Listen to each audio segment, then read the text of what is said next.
Hi viewers, welcome to our channel. Stylish star Allu Arjun గారి, రోగా సుకుమార్ గారి దర్శకత్వంలోని భారీ ఆశ మధ్య రిలీజ్ అయిన సినిమా 'పుష్ప 2'.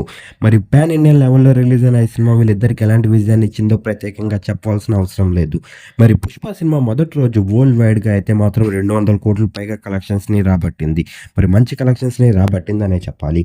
ఈ విషయాన్ని పక్కన పెడితే నందమూరి బాలకృష్ణ గారి, హీరోగా బోయపాటి శ్రీను గారి కాంబినేషన్‌లో తెరకెక్కిన సినిమా 'అఖండ 2'. మరి ప్రస్తుతానికైతే మాత్రం 'అఖండ' సినిమా వరల్డ్ వైడ్‌గా గ్రాండ్‌గా రిలీజ్ అయ్యి మొదటి రోజుని విజయవంతంగా పూర్తి చేసుకుంది. మరి 'అఖండ' సినిమా వరల్డ్ వైడ్‌గా మొదటి రోజు చూసుకున్నట్టుగయితే మాత్రం 45 కోట్లని వసూలు చేసింది. మరి 2 సినిమాల్ని కంపేర్ చేసి చూసుకున్నట్టుగయితే మాత్రం మరి 'పుష్ప' సినిమా పైసే సాధించింది.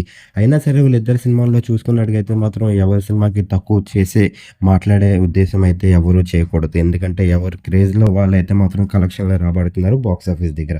ఈ 2 సినిమాల్లో మీకు ఏ సినిమా నచ్చింది? మరి 'అఖండ' సినిమా బాలయ్య బాబు గారికి ఎలాంటి విజయాన్ని ఇచ్చిందని మీరు అనుకుంటున్నారో కింద కనిపిస్తున్న కామెంట్ బాక్స్‌లో కామెంట్ చేయండి. ఈ వీడియో కనుక మీకు నచ్చినట్లయితే లైక్ చేయండి, షేర్ చేయండి. మరిన్ని ఇంట్రెస్టింగ్ అప్డేట్స్ కోసం చూస్తూనే ఉండండి అవర్ ఛానల్.